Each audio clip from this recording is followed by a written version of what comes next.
Gabi ng Misteryo.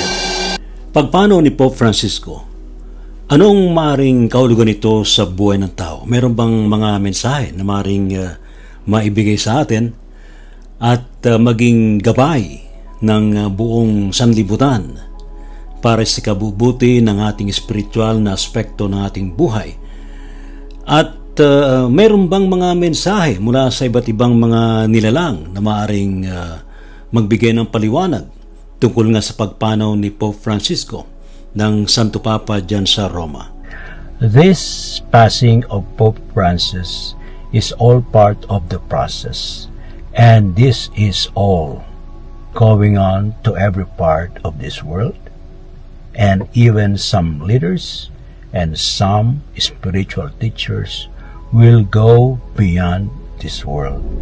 The end of one pope's life is not an end at all, but rather a commencement of widespread awakening to the truth that the Christ lives in you.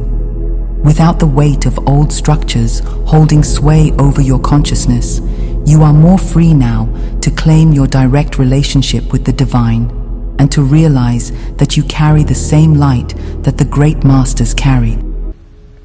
We cannot even control this. This is all part of the universal plan. We will just only want to share you the wisdom, and we will always want to guide you what will happen in the future. There are more changes in the future, and some belief system will be changed, and always you have to raise your awareness and open your mind, your heart, to accept all of these changes on this world.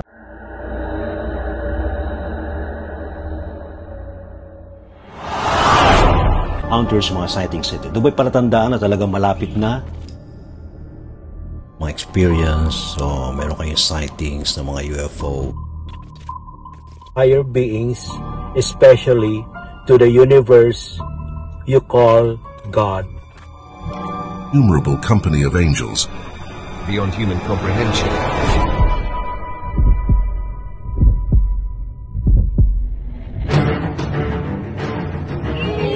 Us. Wow, the propulsion system.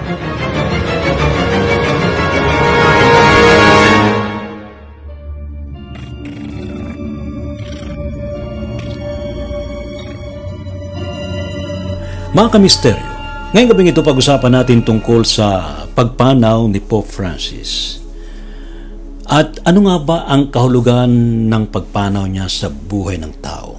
May mga nagsasabi na ito raw ay bad sign sa maaaring mangyari sa buhay ng tao. Pero marami nagsasabi na ito ay good sign. This is another era of human consciousness. Another time to start our life on this planet. I think mas agree ako dun sa in a more positive view nung pagpanaw ng Santo Papa. Alam niyo kung bakit? Kasi tayo na sa process ngayon ng ascension. So I think it's about time that we have to follow kung ano man yung mga teachings ni Pope Francis, yung pagiging compassion natin, forgive others, love others, even our enemies. Yan ang binabanggit din ng ating Panginoong Jesucristo, hindi ba? Despite naman nangyari sa paligid, we have to exercise love, to observe, love others, especially mga enemies natin. Itinuturing natin mga enemies. Yan ang pag-uusapan natin tonight sa Gabi ng Misteryo. Meron bang mga mensahe rin ng ibang mga nilalang na maaaring may bahagi sa atin? Meron bang mga mensaheng natanggap na maaaring ibahagi sa atin natin mga bisita ngayong gabing ito? At mga kababayan, Arvin Capasilio po ng Quezon City. Sa pagpanaw po ng ating mahal na Santo Papa, ano po ba ang espiritual na mensahe nito sa atin?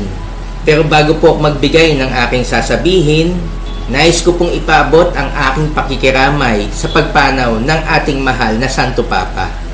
Una po, gusto ko po siyang pasalamatan sa loob ng 12 taong pagbabahagi niya sa buong mundo tungkol sa pagmamahal sa ating pamilya, pakikipagtulungan sa ating kapwa, pagkakaisa ng mga tao, pagbabalik loob sa ating Panginoon, at ang pagpapaalala na wag nating kakalimutan ang palaging manalangin sa ating Panginoong Hesus. Ang kanyang pagpanaw ay nagsasabi sa atin na lahat tayo ay may hangganan. Kaya tayo naman na habang nabubuhay dito sa mundo, ipagpatuloy po natin ang kanyang mga nasimulan, ang kanyang mga aral, ang kanyang pagbabahagi ng liwanag na ibabahagi rin natin sa ibang tao.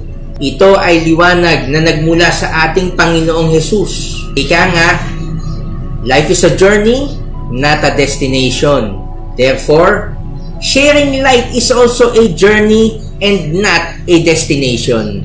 Ipanalangin po natin na ang papalit na Santo Papa ay magiging katulad ni Pope Francis at ipagpapatuloy ang kanyang mga nasimulan o hihigitan pa ang kanyang mga nagawa. O sa lahat ng mga kamisteryo ni Ray Sibayan, Dr. Jo Vilasano pong muli, iniimbitahan ko po kayo na mamayang gabi manood sa Gabi ng Misteryo. Alas 10 po.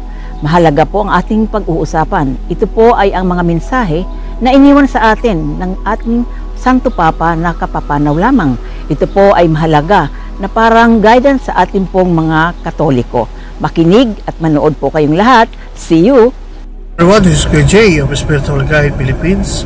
Inaanyahan ko po kayong manood. Mamaya po ito sa Gabi ng Misteryo, Sabado 10-11 p.m. At ang ating pag-uusapan is the Ascension after the Pope die. Ano nga ba ang ma-ascension na mangyayari? Mas mabilis nga ba ito? Or makakabuti ba sa atin lahat? Yun, namaste everyone. Samahan niyo po kami ulit. Hello mga kamisteryo, ako nga pala si Marie Chris ng Voiceless Whispers. Mamayang gabi, magkita-kita tayo sa programa ni Sir Ray T. Sibayan sa DZRH na Gabi ng Misteryo, mamayang alas 10 hanggang alas 11 ng gabi.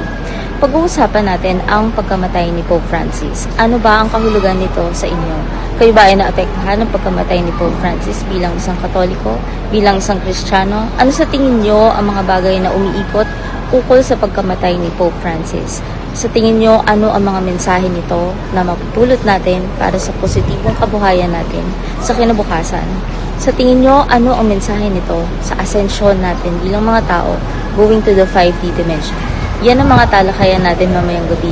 Ano ang mga naramdaman nyo? Ano ang mga na-experience nyo? Sa tingin nyo ba, meron talagang effect ang pagkamatay ni Pope Francis? Ano ang ina-expect natin after ng pagkamatay ni Pope Francis? Bilang mga tao going to the 5D dimension, ano ang dapat natin gawin? Para sa ating kinabukasan, para sa pag-i-improve ng ating spirituality. So, kita-kita tayo mamaya. Yan ang discussion natin. Hopefully, mag-enjoy kayo sa discussion na yun. Kita-kits! Bye-bye! Mapagpalang gabi po sa ating lahat. Ako po si Yuki ng Spiritual Guide Philippines at inaanyayahan po namin kayong lahat na manood ng programang Gabi ng Misteryo. Dito po yan sa DZRH ngayon darating na Sabado, April 26, alas 10 ng gabi. At ating pag-uusapan, tatalakayin ang Ascension message sa pagpanaw ni Pope Francis. Pagpalain po kayo ng po ang may kapal. Namaste. Hello po sa lahat. Elias Pascasio po, isang psychic healer from Pasay. Ako po ay taus-pusong nakikiramay sa pagpanaw ng ating mahal na Santo Papa. Ang aking pong masasabi sa spiritual message kaugnay sa pagkamatay ng ating mahal na Santo Papa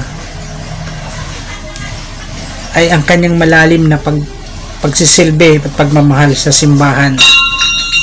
Ipinapakita dito na wala siyang tinatangi, mapababae o mapalalaki.